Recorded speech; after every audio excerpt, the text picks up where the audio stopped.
Hey y'all, welcome back. I foreshadowed this yesterday after I uploaded the Ben 10 video. Please go support that video.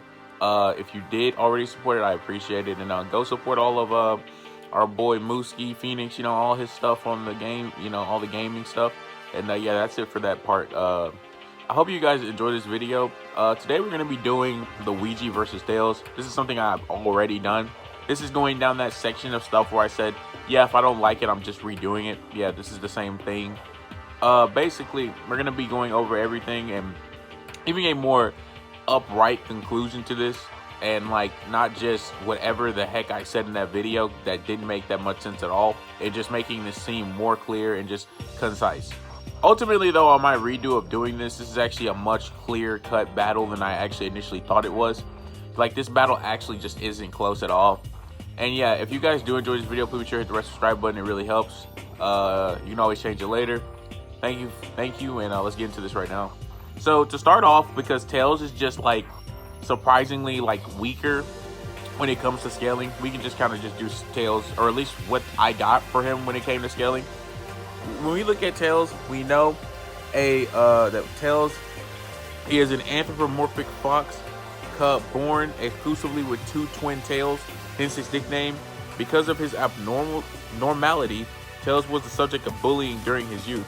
One day, however, he met Sonic the Hedgehog and was inspired to become as cool as him after seeing him run like the wind. Tails soon after began following Sonic on his adventures and has since become his best friend and sidekick. He is able to use his twin tails to fly by rotating them like a helicopter rotors, and is a mechanic genius and aerial pilot. A gentle and sweet-natured soul, Tails was initially timid and lacked courage. After meeting Sonic, however, Tails became more confident about himself, eventually growing up to be a more outgoing, brave, and independent individual, and a hero in his own right. Since encountering Sonic, Tails has looked up to him and stood by his side, helping him however he can during their adventures. Now, with that being said, we're gonna go over Tails, all that stuff, and then we'll talk about his speed and whatnot. With Tails' powers and abilities, we have, flight genius, intelligence, highly skilled pilot and mechanic, creation via machines, gravity manipulation via color powers. All of the previous abilities on a dramatically enhanced scale. Nigh invulnerability, can fly without his tails, can summon superpowered flicks to attack his opponents. And yeah, that's pretty much it for Tails' powers and abilities. Yeah, so yeah, like I said, that was kind of really quick. Now we can go over his attack potency and whatnot. At Tails' most earliest stage, we have him at city level, which is comparable to Dreamcast Sonic, but slightly weaker. Large planet level, because not as strong as base modern Sonic or other beings, but not too far off from their power, as his gadgets can also make him stronger. Large planet level, weaker than Mania Sonic, who one-shot Chaos Zero with a spin dash. At least multi-solar system to multi-universal level, should be comparable to other super characters. So yeah, it's Tails' most highest scaling, he's at least multi-solar system to multi-universal level. So let's just keep that in mind. When going further, let's talk about what makes these Sonic characters so incredible, and that is their speed. We can say that Tails is like FDL because can run as fast as base Sonic and Sonic Riders. When their hoverboards run out of air, Sonic's top running speed in Sonic Riders is 150. Tails' speed is the same, and base Sonic is considered faster than light. And an official source, so Tails scales to him. Faster than light can keep up with Mania Sonic, MLTL plus to infinite, equal to Super Sonic, who falls to Lars in a timeless void, and Phantom King in the Egg Reveria zone. So Tails' max speed is infinite speed, and his max power is between multi-solar system to multi-universal level. With that being said, we can now cover Luigi, who, I gotta be honest, well, he has a lot more stuff to say about. Okay, when it comes down to Luigi, I gotta be honest with you, I don't really think this battle, and this is just this battle, it's even worth me even mentioning his powers and abilities. That's just to me though, I just don't think it matters, so I'm not going to. But yeah, let's get into the summary. Luigi is the youngest brother and sidekick towards Mario. Since his debut, he has been in every Super Mario Bros. Title, with the exception of a few. Luigi helps his brother save Princess Peach from Bowser, the main antagonist. Like his brother, he was born to a stork and carried to his home, when all of a sudden Kamek came from nowhere and kidnapped Luigi, as well as his transporter stork, but missing Mario. The latter plummeted to the ocean below, while the former was held captive at Bowser's castle. Mario met up with Yoshi's and utilizing brotherly telepathy, he seeked out and saved his brother from the Koopa. With that being said, like I said before, you might as well just, like, okay, if you really want me to say something about Luigi, he has the vacuum cleaner, but he has like so many different things. First of all, when I did Mario, I covered like the power-ups, but even then, like, I don't really think that was that interesting, and I gotta like low-key redo that one anyways, so I'm not even really gonna mention that. But the point is like, you'll see what I'm talking about when I just get into like the attack potency and speed for Luigi, and then we can just do the overall discussion what I'm talking about. Okay, when we look at like the earliest signs of Luigi's attack potency, we can say he was multi-universal level because he scales to Mario and is able to accomplish multiple feats of his. We can then jump into multi-galaxy level because Darth Koopa revealed that within a week, he conquer and remake the universe to the Koopaverse. Mario has done battle with and defeated Darth Koopa twice, and Luigi is comparable to both of them. Then we can say Luigi is multi-universal level because he killed Koopa. Koopa wanted to merge the Mushroom World with reality, making one large universe out of the two, and then rule over them.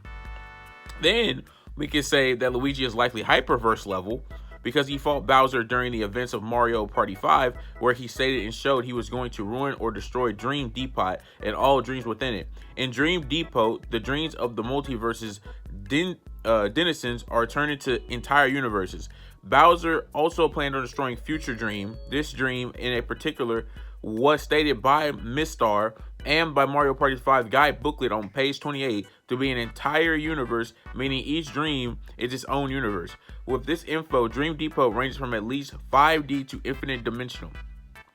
And moving further from that, we can then go back and say from another source that he's multi-universal level, because in Super Mario 64 DS, fought Chief Chili, who had been powered up by a Power Star, which also acted as an imp for Bowser, even after he created universe-sized realms within the walls and paintings. He had to have created the time in the paintings as well, as time and space cannot exist without the other. Further evidenced by how Tick-Tock Clock is a world entirely based on time. If he didn't, he have infinite speed for moving in timeless realms. Now, moving past that, we can then cover further into Luigi's power scaling. We can get him all the way back to a consistent multi-universe level by saying in Mario plus Rabbids Kingdom Battle, he defeated Mega Dragon Bowser and destroyed the Mega Bug. The former is from the latter took after absorbing Spawny, who in turn was merged with the Super Merge headset and Bowser. By absorbing the Super Merge headset, the Mega Bug attained its fusionist powers, which are capable of merging Mario's world and the real world. With that being said, we can get further into Luigi scaling, where we now have high hyperverse level. And Dream Depot is possibly infinite dimensional plane, possibly outer verse level, because Plato's book, The Republic, exists in Mario and is referred to as the truth by Aristotle, who in real life was the only person to object to Plato's theory of forms introduced in the Republic. There are analogies that bear resembles to those in said book, and likewise. The game says that it explains the world, the universe, and all things, and answers countless questions. In the end, if the Republic is actually legitimate in Mario, it would mean the intelligible world with all universal concepts exist, and thus espoused in a temporal forms also exist, and thus the void would erase them all, and thus Dimentio would be able to. We have even more stuff that says Luigi has outerverse scaling by saying with the Chaos Heart was shown 3 times to make the user unstoppable unless the pure hearts are brought into the picture, and was even so far as stated to be invincible. In comparison to everything, making the Chaos Heart the most powerful artifact in the entire Marioverse, aside from the pure hearts, and with the pure hearts should be comparable to other heroes of light who were capable of killing Super Dimentio. So basically what that means is Luigi scaling is outerverse level. Yeah, Luigi gets the outerverse level scaling. And then we can talk about his speed. He was originally massively FDL because he keeps up with Bowser in both Galaxy games and in SMG2. Then we can get him to Infinite because he scales to RPG Mario and Bowser, both of which defeated Kulux again. Scales to Mario, who had his speed complemented by the Z Keeper and can also keep up with him, and Giant Dreamer Luigi, which is crazy. We can then say Luigi has immeasurable speed because with / or without the chaos heart and the pure hearts, the void consumes all existence, all worlds, all dimensions, all timelines, all possibilities. This means it nukes all of time and space, and the void itself destroys all of time and space at all time periods as well. The void is definitely rather of higher dimensional order, as it's not even under the conventional aspects of near and far, and it's actively capable of existing all throughout time and space. And since it erases stuff above time in all aspects, it should naturally be into these areas. The characters actively resist the void dozens of times and should scale off of it. So that means they could possibly even have irrelevant speed. Possibly. Now, I don't really like the irrelevant speed scaling, but they might be irrelevant. With that being said, I'm going to say Luigi's highest speed is immeasurable because I just think this has more consistent scaling. But either way, that's going to do it for Luigi's speed and attack potency. And I know I didn't cover all Luigi's abilities, but if you guys know anything about scaling, you know why I didn't do that. Okay, so looking at like this battle in hindsight 2020, yeah, Tails has like no chance, like none. Okay, let's just explain why. Luigi is Outerverse level, which is like, yeah, way stronger than Tails, and this man, surprisingly enough, might even be faster than Tails when that's his whole game, is speed. We're looking at Luigi, he has immeasurable to irrelevant levels of speed, while Tails, on the other hand, his max speed is infinite.